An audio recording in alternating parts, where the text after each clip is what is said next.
कहते हैं ना, सांप सांप होता है, वो किसी को नहीं छोड़ता है, किसी को भी डस ही लेता है। नेपाल को भी एक बार फिर डस लिया चीन ने। तो वहीं दूसरी तरफ अमेरिका जिस काटसा से भारत को रोकना चाहता था, उसी के खिलाफ भारत ने ले लिया है बड़ा दमदार फैसला। तो सबसे बड़ी खबर, आखिर भारत ने दाग दी है ब्रह्मोस मिसाइल, और ये इस बार सीधे चीन के लिए सबसे बड़ी तबाही है। चीन जिस चीज से डरता था वही किया है भारत ने। आप सोचेंगे भारत ने तो पहले भी ब्रह्मोस दागा है, इससे क्या बदल गया? लेकिन इस बार बहुत कुछ बदल गया है, इसलिए वीडियो को अंत तक जरूर देखें। जानेंगे इन खबरों को विस्तार से। चीन किसी को भी नहीं छोड़ता है, चाहे वो पाकिस्तान हो या फिर नेपाल हो। ऐसा ही चीन ने इस बार नेपाल के साथ भी कर दिया है, जैसा पाकिस्तान के साथ किया है। पाकिस्तान के जहां इंजीनियरिंग के और मेडिकल के स्टूडेंट बड़ी संख्या में बर्बाद हो रहे हैं, तबाह हो रहे हैं, उन्हें वीजा ही नहीं दे रहा है चीन। और सिर्फ वीजा ही नहीं दे रहा है, बता भी नहीं रहा है कि क्यों नहीं दे रहा है। मतलब बिल्कुल दरवाजे को बंद करके बैठा हुआ है। तो वहीं दूसरी तरफ नेपाल के साथ भी कुछ वैसा ही कर रहा है, और नेपाल सरकार मजबूर हो गई है। खैर, नेपाल के छात्रों के साथ ये कर रहा है कि नेपाल के छात्र MBBS करने के लिए चीन गए थे। चीन की अलग अलग यूनिवर्सिटीज में पढ़ने वाले इन छात्रों को अपने यहाँ आने की इजाजत देने से चीन लगातार इनकार कर रहा है।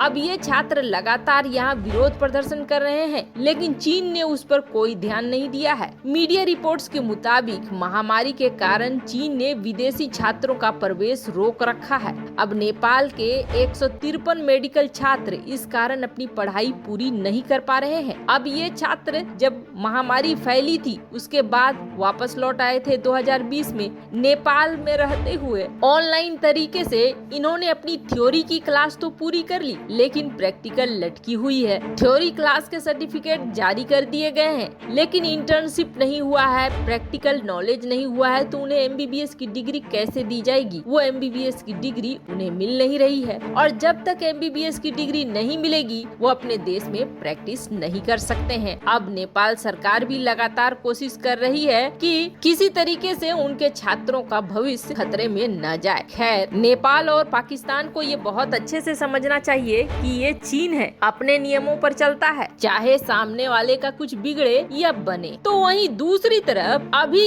S-400 की डिलीवरी शुरू ही हुई है, और काटसा कानून को लेकर अमेरिका सोच ही रहा है कि करना क्या है, भारत पर काटसा लगाना है या नहीं लगाना है। अमेरिकी संसद में भी दो धड़े बन गए हैं। एक बड़ा धड़ा है जो ये कहता है कि भारत के ऊपर काटसा मत लगाओ, क्योंकि इंडो पैसिफिक इलाके में अगर मदद चाहिए भारत की चीन के खिलाफ, तो भारत के ऊपर अगर काटसा लगाओगे तो ये मदद मिलने से रही। अब यहाँ पर भारत ने जहाँ एक तरफ चैलेंज किया काटसा कानून को, तो वहीं दूसरी तरफ अभी ये मामला खत्म भी नहीं हुआ है। अमेरिका ने अभी तक निर्णय भी नहीं लिया है कि वो लगाएगा या नहीं लगाएगा, पर भारत ने दे दी है दूसरी चुनौती, और भारत की ये चुनौती सीधे सीधे काटसा को लेकर है। दरअसल ये बातें तो काफी समय से चल रही थी कि भारत अब रूस में अलग अलग सेक्टर में निवेश करेगा, ऐसे सेक्टर में निवेश करेगा जो ऊर्जा के क्षेत्र हो, क्योंकि डिफेंस के क्षेत्र पे अब भारत अलग नीतियां अपना रहा है, दूसरे देशों के साथ भी समझौते कर रहा है, हथियारों को खरीद रहा है, ताकि चीन के मामले में भारत अलग हो। ऐसे में जाहिर तौर पर रूस के साथ अगर अपने रिश्ते को और बढ़ाना है और ठीक रखना है, तो उसके दूसरे सेक्टर पर निवेश करना ही पड़ेगा।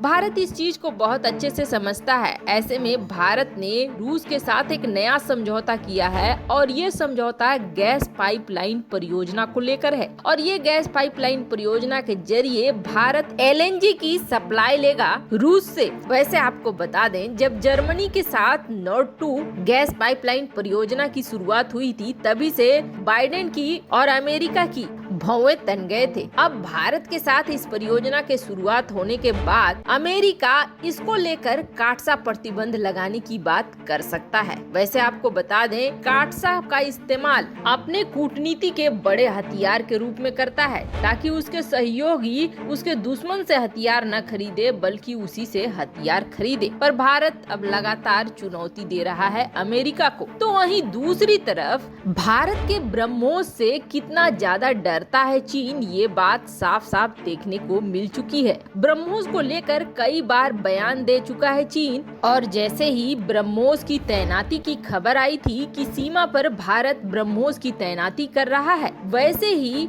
ये प्रोपेगेंडा फैला दिया था चीन ने कि हमने अपने बॉम्बर्स भेज दिए हैं सीमा पर। उस वक्त चीन ये जताना चाहता था कि अगर आपने ब्रह्मोस लगाया तो हम ब्रह्मोस की सीलों को ही उड़ा देंगे। वैसे इसके लिए गोबर टाइम्स ने बयान भी दे दिया था और कहा था कि अगर भारत ऐसा करता है तो हम उसके सीलों को ही उड़ा देंगे, यानी जिस जगह पे ब्रह्मोस की तैनाती होगी उसे ही उड़ा देंगे, हम बॉम्बर्स का इस्तेमाल कर लेंगे। अब ये दिखला ही रहा है कि चीन डर रहा है ब्रह्मोस से, और ब्रह्मोस एक अचूक हथियार के रूप में भारत के पास आ चुका है। लेकिन अब जो DRDO ने किया है वो बिल्कुल वही डर को सही साबित कर दिया है जिससे चीन डरता है। ब्रह्मोस मिसाइलों का इस्तेमाल तो भारत कर सकता है, और बड़ी बात यह है कि उसकी तीनों ही सेना कर सकती है ब्रह्मोस मिसाइलों का इस्तेमाल। लेकिन जहां तक वायु सेना की बात है तो वायु सेना के हर विमान में ब्रह्मोस फिट आने वाला है नहीं। ऐसे में अगर ब्रह्मोस को ले जाने वाला विमान ही तैयार न हो तो फिर किसी युद्ध को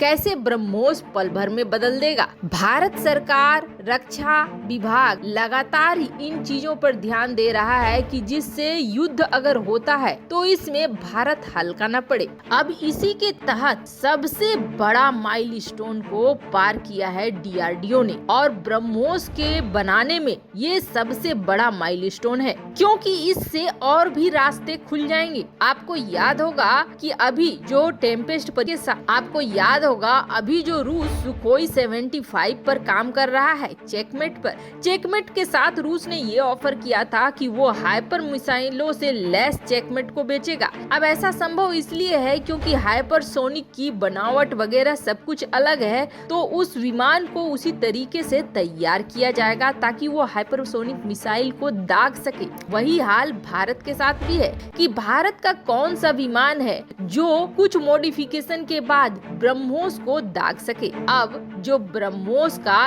एयर वर्जन है उसका परीक्षण किया DRDO ने सुखोई 30 MKI के साथ, और वो भी फुल ट्रेजेक्टरी मोड में, यानी पूरी विशेषताओं के साथ कि क्या सुखोई 30 MKI को हम ऐसा बना पाए हैं कि हम उसका इस्तेमाल जंग में ब्रह्मोस दागने के लिए करें। और सबसे बड़ी बात यह है कि इस परीक्षण में DRDO पूरी तरीके से सफल रहा है, और ये परीक्षण इतना महत्वपूर्ण है कि आप ये सोचिए बधाइयों का तांता लग गया है एक दूसरे को, और अब ब्रह्मोस का सीरियल प्रोडक्शन होगा। जो पहले रुकावट थी कि ऐसा हो भी पाएगा या नहीं हो पाएगा, एयर वर्जन ब्रह्मोस लॉन्च होगा कि नहीं होगा, अब ये क्लियर हो गया है, जिसके बाद धड़ाधड़ प्रोडक्शन की तरफ बढ़ रहा है भारत। मतलब चीन के डर को सही साबित करने के लिए बहुत ही सही तरीके से अब आक्रामक हथियारों को भारत अपनी सेना में शामिल कर रहा है। जहां एक तरफ नौसेना को मजबूत बना दिया तो वहीं दूसरी तरफ वायुसेना को भी। वैसे आपको क्या लगता है,